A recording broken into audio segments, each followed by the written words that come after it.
በስተመጨረሻም የእንግሊዝ ፕሪሚየር ሊግ ሻምፒዮኖቹ መድፈኞቹ አርሰናሎች የአውሮፓ ሻምፒዮንስ ሊግን ለመድገም ደግሞ ወደ ሃንጋሪዋ ከተማ ቡዳፔስት ትላንትና ምሽት አቅንተዋል። እነማን አብረው ተጓዙ? በጉዳት ምክንያትስ ያልሄደው ተጫዋች ማን ነው? እንደዚሁም ደግሞ ዴክላን ራይስ እጅግ በጣም ምርጥ የተባለ ሽልማት ትላንትና ምሽት ተቀብሏል። በስተመጨረሻም የአርሰናል የቀድሞ ተጫዋቾች በሁለት ተከፍለዋል። ማነው ለፍጻሜው ጨዋታ መሰለፍ ያለበት በሚል እንግዲህ በጣም ከባድ የሆነ ክርክር አንስተዋል። በእርግጥ ሁለቱም ጎራ ከፍለው እየተከራከሩ የሚገኙት የአርሰናል የቀድሞ ተጫዋች ሶል ካምቤል እና ፓትሪክ ቬራ ናቸው። የሁለቱም ሀሳብ በጣም የሚያስኬድ ሀሳብ ነው። ምን አሉ የሚለውን ነገራችሁና የኛን ሀሳብ ደግሞ እንነጋገርበታለን። ሌላ ደግሞ በጣም አንድ ወሳኝ መረጃ ተሰምቷል ከዝውውር ጋር በተያያዘ እኔ አርሰናል መጥቶ ምን አለ ባየሁት የምለው ተጫዋች ነው። ይህንን ተጫዋች አርሰናል በዚህ ክረምት ማስፈረም ከሚፈልጋቸው ተጫዋቾች ውስጥ ግንባር ቀደሙ እንደሆነ ትላንትና ፋብሪዚዮ ሮማኖ በዘገባው አስነብቧል። እነዚህን መረጃዎች እንግዲህ ወደ እናንተ አደርሳለሁ። ከእናንተ የሚጠብቀው ውድ አድማጭ ተመልካቾቼ ቪዲዮን ላይክ አድርጎ መጀመር ብቻ ነው። እስከ መጨረሻው በአማረ መልኩ መረጃ ወደ እናንተ ይደርሳል።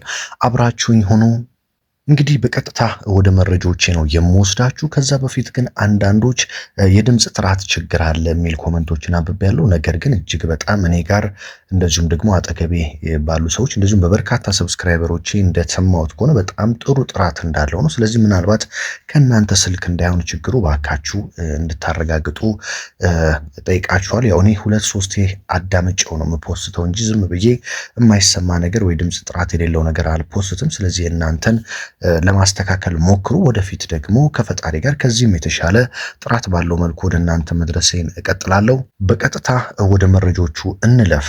እንግዲህ ትላንትና ምሽት አርሰናል በለንደን የነበረውን በሶብሃ ሪያሊቲ የአርሰናል የልምምድ ማዕከል የነበረውን ልምምድ ጨርሶ የመጨረሻ ፎቶዎችን አጋርቶ የልምምድ ጊዜውን አጋርቶ ወደ ሃንጋሪ ቡዳፔስት ተጉዟል። ዛሬ በነገራችን ላይ አርብ ነው። ዛሬ በሃንጋሪ ቡዳፔስት ልምምድ ያደርጋል አርሰናል። ምክንያቱም አየሩ መለመድ አለበት፣ ያለው ነባራዊ ሁኔታ መታየት አለበት። ለዛ ነው ቀደም ብሎ አንድ ቀን ትላንትና ወደ ከሰዓት አካባቢ ወደ ሃንጋሪ የተጓዘው ማለት ነው። የአርሰናል ስብስብ የፓሪስ ሰን ጀርሜን ስብስብም ትላንትና ምሽት ተጉዟል። ስለዚህ ሁለቱም ቡድኖች ቀድመው የተጓዙበት ዋነኛ ምክንያት አየሩን ለመልመድና ሜዳውን በደንብ ለመልመድ ነው ማለት ነው። በአርሰናል በኩል በጣም ጥሩ ዜና እንግዲህ ሁሉም ተጫዋቾች በጥሩ ጤንነት ላይ ሆነው ወደ ሃንጋሪ ተጉዘዋል ማለት ነው። በነገራችን ላይ የተጎዱ የሚባሉ ተጫዋቾች ጭምር አብረው ተጉዘዋል። ምክንያቱም አርሰናል ዋንጫውን ከበላ አብረው ሜዳሊያውን መሸለም አለባቸው፣ ዋንጫውን ማሳካት አለባቸው። በፕሪሚየር ሊግ አይታችሁ ከሆነ ቤን ዋይት ጉዳት ላይ ነበር፣ ነገር ግን መጥቶ ዋንጫ ሲቀበል አይተናል። ስለዚህ ወደዛ አብሮ ተጉዟል ማለት ነው። በጣም ጥሩ ነገሩ የጁሪየን ቲምበር አብሮ መጓዝ ነው። ትላንትና ምሽት ሙሉ ልምምድ ሰርቶ ድጋሚ ከአርሰናል ስብስብ ጋር ሆኖ ወደ ሃንጋሪ ቡዳፔስት ተጉዟል ማለት ነው። በጣም ደግሞ ደስ የሚል አንድ መረጃ ልንገራችሁ ከዚሁ ጋር በተያያዘ የአውሮፓ ሻምፒዮንስ ሊግ ዋንጫ ሽልማት ስነስርዓት ሲሰጥ መጨረሻ ላይ እንደዚሁም መጀመሪያም ላይ የአርሰናሉ ሌጀንድ ቴሪ ሆነሪ አንዱ ነው።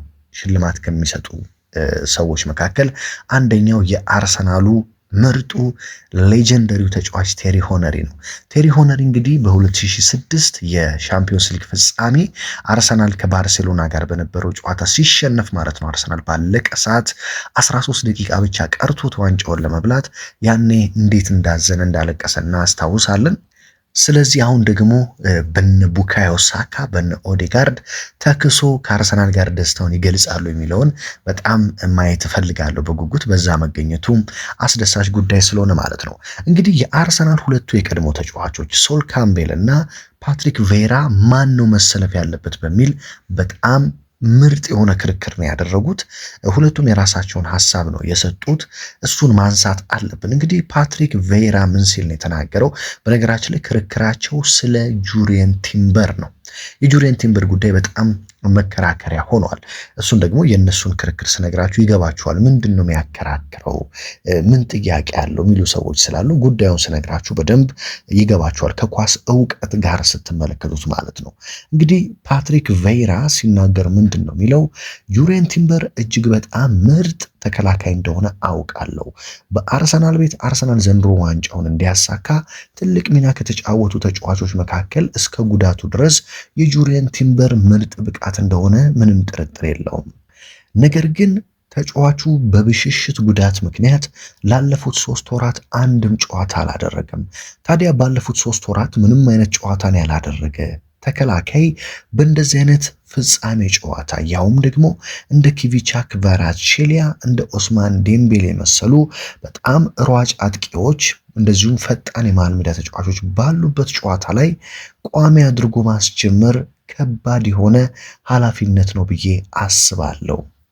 በተለይ ከጉዳት ተመልሶ አንድም ጨዋታ ለማድረጉ በጥሩ አቋም ላይ ነው ወይስ አይደለም የሚለውን ለማወቅ እንቸገራለን። ምናልባት ቢያንስ በበርንሌይና እንደዚሁም ደግሞ በክሪስታል ፓላስ ጨዋታ ላይ ተጫውቶ ቢሆን የተወሰኑ ደቂቃዎችን አግኝቶ ቢሆንና በፍጻሜው ጨዋታ ቢሰለፍ ችግር አልነበረውም። አሁን ግን በምንም አይነት ጨዋታ ሳንመለከተው በዚህ ጨዋታ ላይ እሱን ማስገባት ማለት ለኔ ትልቅ ሪስክ መውሰድ ነው። ስለዚህ ለኔ ብትጠይቁኝ ከቲምበር ይልቅ ክርስቲያን ሞስኬራ በዚህ ጨዋታ ላይ ቋሚ ሆኖ ቢጀምር ብዬ አስባለሁ ሲል የቀድሞው የመድፈኞቹ ተጫዋች ፓትሪክ ቬይራ ተናግሯል ማለት ነው። እንግዲህ ፓትሪክ ቬይራ ይህንን ከተናገረ በኋላ ሌላኛው የአርሰናል የቀድሞ ተከላካይ ሶል ካምቤል ደግሞ አንድ ነገር ተናግሯል። ጨዋታው የፍጻሜ ጨዋታ ነው። ክርስቲያን ሞስኬራ ደግሞ እንኳን የፍጻሜ ይሁንና የፕሪሚየር ሊጉም ጭምር ልምድ የሌለው ተጫዋች እንደነበር እናውቃለን። ይህንን ተጫዋች አንስቶ ለፍጻሜ ከነ ኪቪቻ ክቫራትስኬሊያ ጋር ፊት ለፊት ማጋፈጥ ከባድና ትልቅ አደጋ ነው ብዬ አስባለሁ። በዚህ ሰዓት እንደ አርቴታ ጭንቀት ውስጥ ያለ አሰልጣኝ ያለ አይመስለኝም። ሞስኬራ ላስገባ ወይስ ደግሞ ቲምበርን አሊያስ ሌላ ተጫዋች በዚህ ቦታ ላጫውት በሚለው ትልቅ ስቃይ ውስጥና ግራ መጋባት ውስጥ እንደሚገባ እርግጠኛ ነኝ። ነገር ግን ለኔ የምትጠይቁኝ ከሆነ ከክርስቲያን ሞስኬራ ይልቅ ጁሪየን ቲምበር ቢሰለፍ መርጣለሁ። ጁሪየን ቲምበር በፕሪሚየር ሊጉ የመጀመሪያ ጨዋታዎች ላይ እስከሚጎዳበት ሰዓት ድረስ እጅግ በጣም ድንቅ ብቃቱን ሲያሳይ ነበረ። ከኤሲኤል ከረጅም ከ1 ዓመት ጉዳት በኋላ እንኳን ተመልሶ በሜዳ ላይ ያሳየውን ምርጥ ብቃት እናውቃለን። ከኤሲኤል መጥቶ እንዲህ አይነት ብቃት ያሳየ ተጫዋች ከብሽሽት ጉዳት ደግሞ መጥቶ ይህንን ማሳየት ይከብደዋል ብዬ አላስብም። ስለዚህ አርቴታ ኃላፊነቱን ወስዶ ጁሪየን ቲምበርን እንዲያስገባ እፈልጋለሁ ሲል ሶል ካምቤል የተናገረ ሲሆን ፓትሪክ ቬይራ ግን ይህ የብሽሽት ጉዳቱ ብሶበት የልጁ የዓለም ዋንጫም ጭምር እንዳይበላሽ ስጋት አለኝ ሲል ደግሞ ተናግሯል ማለት ነው። ይህ ክርክር በአሁኑ ሰዓት በአርሰናል ደጋፊዎች ዘንድ እርስ በርስም በጣም የጦፈ ክርክር ሆኗል። የእናንተን ሀሳብ ኮመንት ላይ ታስቀምጡልኛላችሁ። እኔ ግን ሌሎቹን መረጃ ነግራችሁና መጨረሻ ላይ አነሳዋለሁ ይህንን ጉዳይ መልሼ ማለት ነው። ሌላኛው እንግዲህ ትላንትና ምሽት በጣም አስደሳች ዜና ለመድፈኞቹ ዴክላን ራይስ በቢቢሲ ያው የቢቢሲ ስፖርት ማለት ነው፣ የብሪቲሽ ሚዲያ ማለት ነው። ታዲያ ቢቢሲ የዓመቱ የፕሪሚየር ሊግ ምርጥ ተጫዋች ሲል ዴክላን ራይስን ሸልሞታል ማለት ነው። ዴክላን ራይስ የዓመቱ ምርጥ ተጫዋች ነው ሲል ፕላየር ኦፍ ደ ሲዝን በሚል ቢቢሲ እውቅናውን የሰጠ ሲሆን የዓመቱ ምርጥ አሰልጣኝ ደግሞ አሰልጣኝ ሚኬል አርቴታ ነው ሲል ቢቢሲ እንግዲህ ምርጫውን ሰጥቷል ማለት ነው። በአሁኑ ሰዓት እንግዲህ በብሩኖ ፈርናንዴሽ እና በዴክላን ራይስ መካከል ያለው ፉክክር ጦፏል።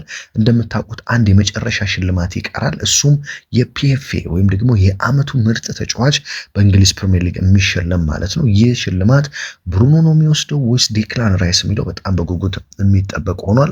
ቢቢሲ እንግዲህ ዴክላን ራይስ ነው የዓመቱ ምርጥ ተጫዋች ሲል ትላንትና ምሽት እውቅና ሰጥቶታል ማለት ነው። ምክንያቱም ደግሞ ዴክላን ራይስ አርሰናል ከ22 ዓመታት በኋላ የፕሪሚየር ሊጉን ዋንጫ ሲያሳካ እጅግ በጣም ትልቅ ሚና ተወጥቷል። ስለዚህ ይገባዋል በሚል እንደሆነ አስተያየታቸውን ሰጥተዋል። መድፈኞቹ አርሰናሎች እጅግ በጣም ወሳኝ ተጫዋች ከቦርንማውዝ ለማስፈረም ከአሁኑ እንቅስቃሴ ጀምረዋል። በትላንትናው ዘገባዬ ላይ ስለ ሞርጋን ሮጀርስ ነግሬያችሁ ነበር። የአስቶን ቪላው ተጫዋች ሞርጋን ሮጀርስ ወደ አርሰናል ሊመጣ ይችላል። በዚህ ክረምት መምጣቱ የሚቀር አይመስልም። አርሰናል ገና ካሁኑ ተጫዋቹን ለማዘዋወር አርቴታ ራሱ ዝውውሩ ላይ ገብቶ እያፋጠነው ነው በሚል ቆንጆ መረጃ አድርሻችሁ ነበር ትላንትና በነበረው ቆይታዬ ማለት ነው። ዛሬ ደግሞ እንግዲህ አርሰናል የቦርንማውዝን ክሩፒን ለማስፈረም ከፍተኛ ፍላጎት አሳይቷል። ክሩፒ በነገራችን ላይ ክሩፒ ማለት አርሰናል የፕሪሚየር ሊጉን ዋንጫ እንዲበላ ትልቁን ሚና የተጫወተው ተጫዋች ማለት ነው። ማንቸስተር ሲቲ ላይ እንደዛ የሚያምርና ምርጥ ግብ አስቆጥሮ እየተገለባበጠ ደስታውን የገለጸው ተጫዋች ማለት እሱ ነው። ክሩፒ ገና በጣም ልጅ ነው፣ ገና በጣም ወጣት ነው። በፕሪሚየር ሊጉ በጣም ድንቅ ዓመት ነው ከቦርንማውዝ ጋር ያሳለፈው።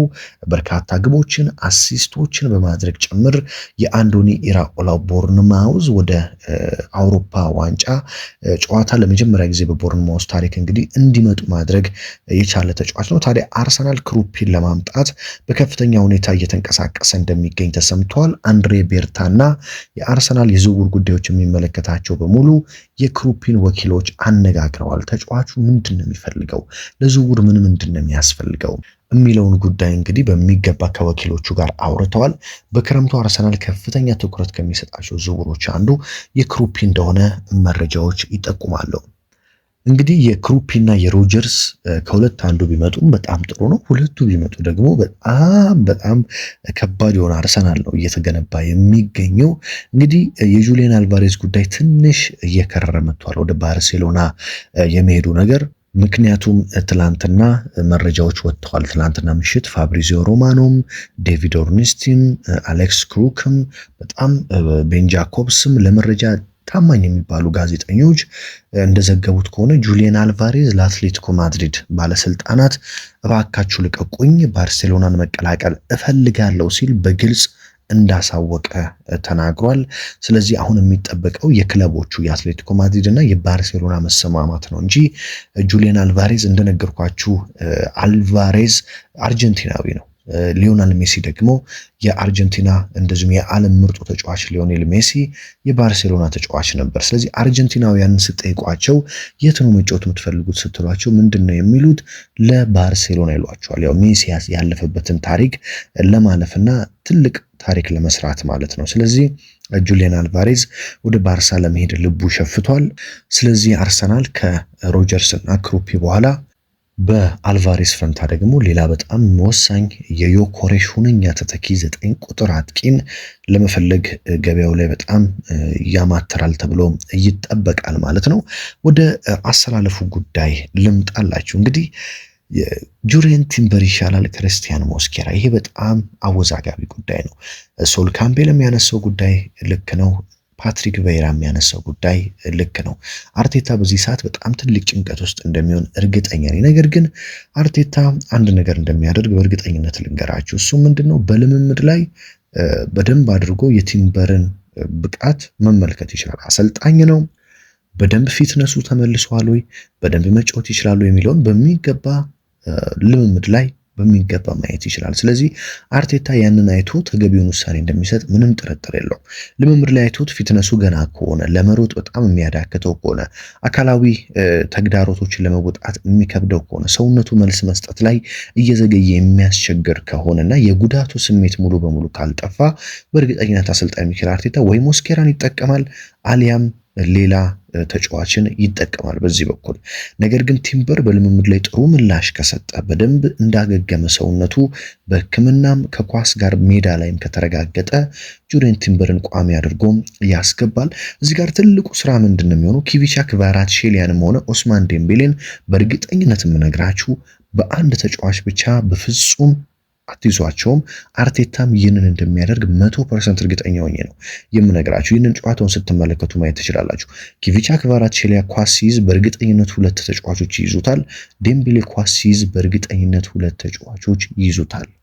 ይህንን ለማድረግ ደግሞ ትልቁ የአርቴታ ስራ መሆን ያለበት ፓሪስ ሴን ጀርሜንን ለማቆም ትሮሳርድ ልክ ፓሪስ ሴን ጀርሜኖች ሲያጠቁ ትሮሳርድ ይመለስና ከኢንካፔ ጋር ወይ ከካላፊዮሪ ጋር አብሮ ይከላከላል። በዚህኛው መስመር ደግሞ ቡካዮ ሳካ ወደ ኋላ ይመለስና ከጁሪየን ቲምበር ጋር አብሮ ይከላከላል። ዴክላን ራይስም ወደኋላ ይመለስና እንደዚሁም ማርቲን ዙቢሜንዲን በሉት ሌሎቹ ወደኋላ ይመለሱና ሳሊባና ማጋሌሽን ያግዟቸዋል። እንደዚህ እያደረጋችሁ ነው የፓሪስ ሰን ጀርሜንን አጥቂዎችን እንደዚሁም ማጥቃትን የምታቆሙት ማለት ነው። በእርግጠኝነት 100% ይህንን እንደሚጠቀም ምንም ጥርጥር የለኝም። እንደዚሁም ደግሞ አርሰናል ሲያጠቃ ፓሪስ ሰን ጀርሜንን ለማስከፈት አንድ ነገር ነው የምታደርጉት። ፓሪስ ሰን ጀርሜኖች ተጫዋች በተጫዋች ወይም ማን ቱ ማን ወይ ሰው በሰው በመያዝ በጣም ምርጥ ቡድን ናቸው። ስለዚህ እንደ ራይስ ያሉ ኳስ ይዞ በጣም ረጅም ርቀት እስከ ፓሪስ ሰን ጀርሜን ጎል ድረስ እየተጫወተ ወይም በእግሩ ለማንም ሳይሰጥ የሚይዝ ተጫዋች ያስፈልጋል። እንደዛ ይዞ በሚሄድ ጊዜ የፓሪስ ሰን ጀርሜን ዋን ቱ ዋን ማርኪንግ ይበላሽና አንድ ፍሪ ተጫዋች አንድ ነፃ ተጫዋች ይገኛል። የዛኔ የፓሪስ ሰን ጀርሜንን የመከላከል መዋቅር የማንቱማን መዋቅር የሰው ለሰው መዋቅር ስለሚፈርስ በደንብ አድርጋችሁ አጥቅታችሁ ግብ ለማስቆጠር ትችላላችሁ ማለት ነው። አርቴታ እኔ ይህንን ያልኳችሁን ቴክኒክ እና ሌሎችን ጨምሮ በደንብ አድርጎ እንደሚጠቀምበት አስባለሁ። በብዙ ጨዋታዎችም ላይ ይህንን አድርጎት ስላየሁኝ ነው እንግዲህ እነዚህን ሀሳቦች የአርሰናል ጨዋታዎችን እንደዚሁም የአርቴታን ጨዋታዎችን ከማየት ልምድ አንጻር የመጡ ሀሳቦች ናቸው። አርቴታን ብዙ ጊዜ ትልልቅ ጨዋታዎች ላይ እንደዚህ የፓሪስ ሰን ጀርሜን ባህሪ ያላቸው ቡድኖች ላይ ሲጫወት ይህንን ነገር ተግብሮ ውጤታማ ሆኖ ተመልክቻለሁ። ይህንንም በቅዳሜው ምሽት ነገ ምሽት ማለት ነው ይደግመዋል የሚል እምነት አለኝ። የእናንተን ሀሳብ አስተያየት ኮመንት ላይ እንድታስቀምጡልኝ ይፈልጋለሁ። ማን ነው መሰለፍ ያለበት? ቲምበርን፣ ሞስኬራን፣ ኢንካፔ፣ ካላፊዮሪ፣ ኤዜ፣ ኦዴጋርድ? እነዚህን አስተያየቶቻችሁን የእናንተን በሚገባ ኮመንት ላይ አስቀምጡልኝ። በነገራችን ላይ ሁሌ ኮመንታችሁን እያንዳንዱን አነባለው። ያው ለሁሉም መመለስ በጣም አድካሚ ስለሚሆን ነው እንጂ ሁላችሁንም ኮመንት ነው ማየው። በቻልኩት አቅም ላይክ አደርጋለሁ፣ ኮመንት መልሳለሁ። ስለዚህ እማላየው እንዳይመስላችሁ እናንተን አስተያየት ጻፉ፣ ሁሉንም ነው ማየው። ቀጣይ ዜናዬን ሁሌም ሳዘጋጅ ከኮመንታችሁም እየተነሳው ጭምር ስለሆነ ዜናዎቼን የማዘጋጀው ለእናንተ ምላሽ እያዘጋጀው ስለሆነ ኮመንት በደንብ እስጡ። ስለዚህ ለአርሰናል ደጋፊዎች በጣም መልካም ምኞቴን ነው የምገልጸው። በታሪክ ለመጀመሪያ ጊዜ የአውሮፓ ሻምፒዮንስ ሊግ ዋንጫን እንድናሳካ በትልቁ እመኛለሁ። እንግዲህ የደስታ ሳምንት ይሆናል በድጋሚ ብዬ ነው የማስበው። የእናንተን ሀሳብ እቀበላለሁ። ሀገር ውስጥ ከባህር ማዶ ሆናችሁ በየዕለቱ መረጃዎችን በመከታተል ከጎን የሆናችሁትን በሙሉ ከልብ ከልብ እያመሰገንኩኝ በሌላ መረጃ ደግሞ እስከምንገናኝ ድረስ በያላችሁበት ሰላም ተመኘውላችሁ።